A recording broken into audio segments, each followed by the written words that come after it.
Hi, welcome back to One Word a Day. I'm Sophie. I'm your guide into the world of Chinese. I'm going to share what I know of Chinese. I did a little bit of research and we are going to review what we talked about yesterday, 锲而不舍. So it's the spirit of being persistent because you have a contract with others or yourself, most likely yourself.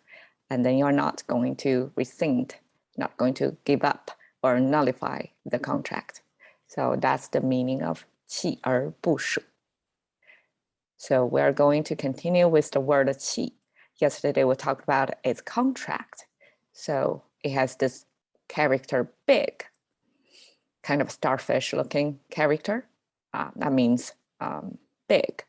And then we have this knife thing and harvesting, good harvest year thing on the top left.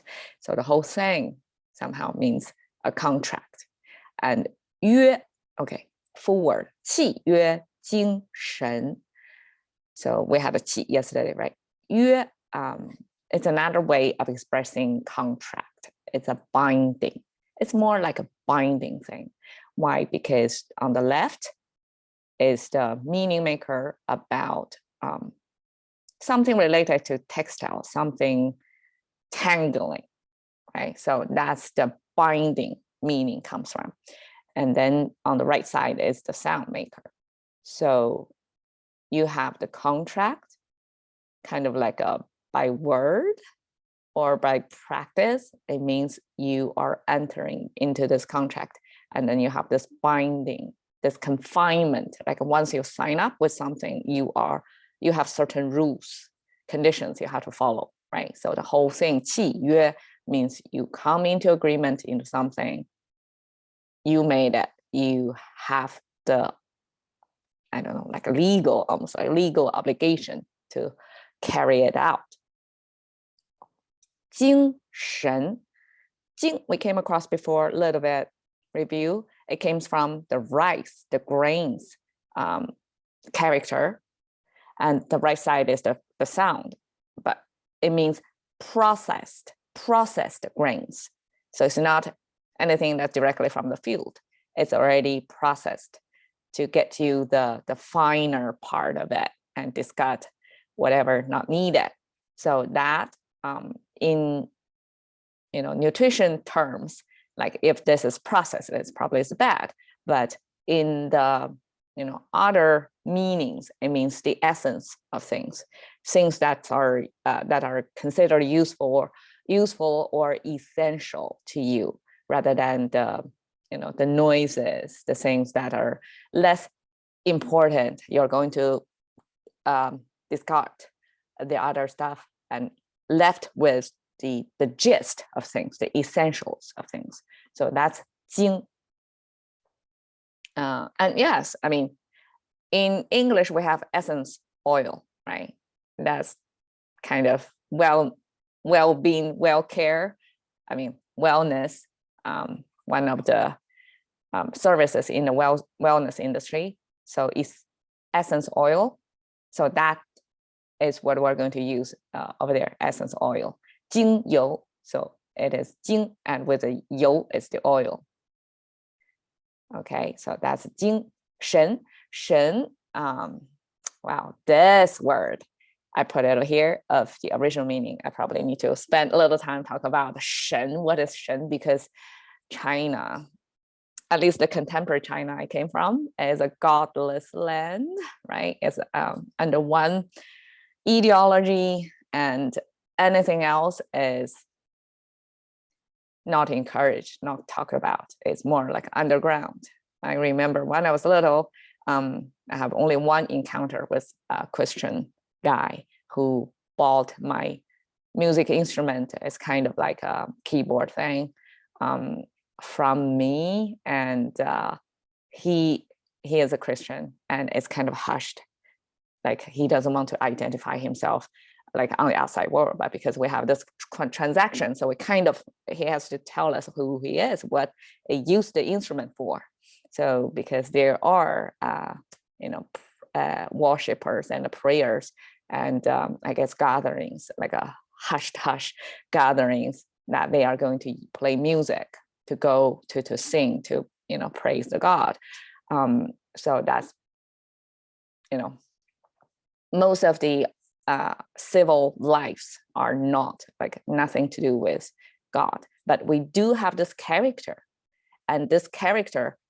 Okay, first I will explain how its original meaning, and then there are 3 layers of meaning of this word, this character. Okay, Shen on the left side.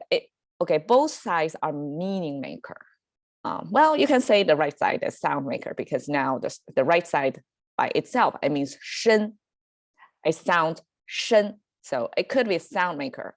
But there are stories of what the right side is about. So the right side looks like this. I mean, it has nothing to look similar, right? The current version. So this could be a simplified version of this original one. I don't know, but the story goes, the right side, kind of complicated pattern over there, means the ancient people's idea or capturing of the lightning in the sky. So it's kind of a random pattern shown in the sky, and the left side means shown. So lightning shown, that means message sending from the higher power, from heaven. I mean, Chinese, we don't really have the exact heaven concept, but it's okay, outer space, right? Something outside your society or knowledge or your domain. So it's some external superpower sending you the message through lightning, and you don't really understand, and you try to interpret what's that message, right? You try to decode that, and that's the origin of the character Shen.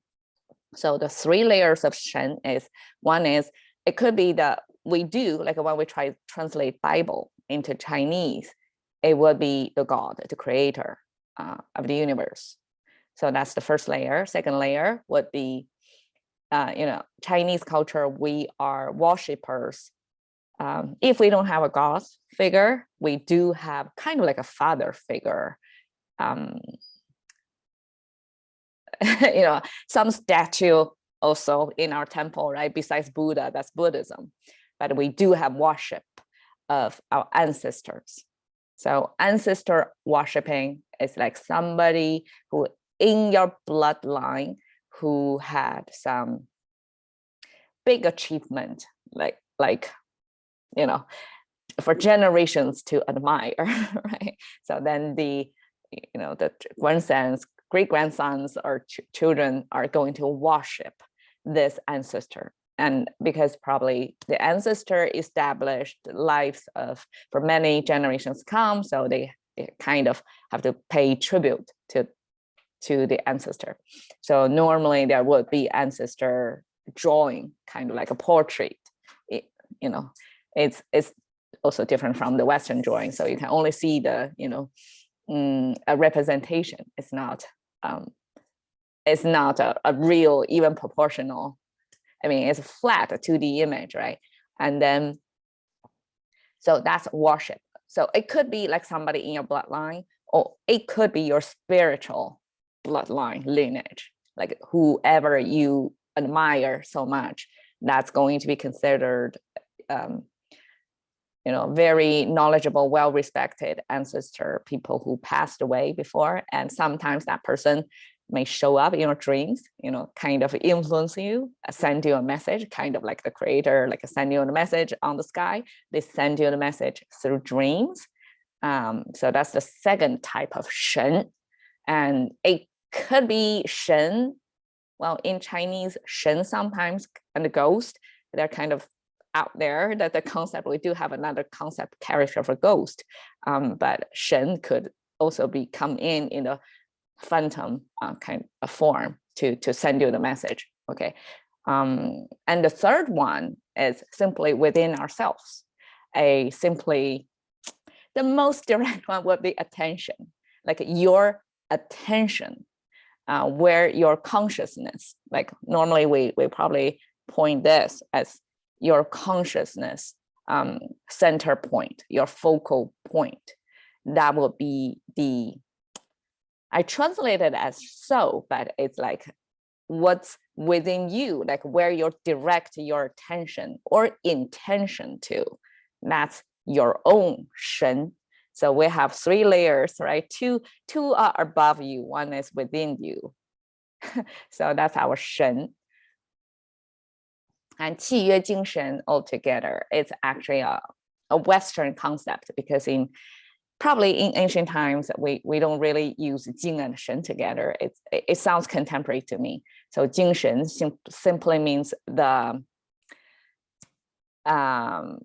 spirit altogether, or the mentality, or the mindset, could be like both of them together. 精神 means the mindset, and 契约 is like you follow the contract, you are bind by the contract. So that by itself is it also sounds like a foreign contract. I mean, foreign concept imported to China, that it's the legal, the legal spirit that you're going to follow. So you don't go by the judgment or your community members, like older guy in your community, in your group, but you go by contract. So once you lay out something, you're going to follow through that. So that is the 契约精神. And on the right is nothing to do with 契约精神. It's art form in China that normally you can see probably in the northern part of China more frequently. All the time, most of the time, will be red paper cut, so by scissors. Every details here are cut by scissors. Some very delicate pattern, you cannot make one mistake. And over here is a depiction of a phoenix, which is an auspicious bird, right? Phoenix can fly, I don't know, rise up from the ashes. That's probably the Western phoenix. But it's in Eastern culture is also a good thing. It goes with dragon. So dragon up there, phoenix too, up there. It's a legendary animal, right? And then we have this peony that's, quite extravagant type of big, loud flower that symbolize wealth. So I guess like altogether is a good auspicious meaning, of course, and people tend to put this paper cut artwork on their window panes. So kind of like visually give themselves blessings of whatever they want to pursue, what good meanings they want to intend to have for this household. They are going to spend a ton of time cutting out this artworks, put it on the window panes, and celebrate, especially with the new year. So we are coming to the end of this new year. So I'm not doing new year yet, but that's the spirit of red paper cut with good meanings on the window. And we talked about contract compliance. That's considered a good character or quality you have. All right. Thank you for being with me. See you another day.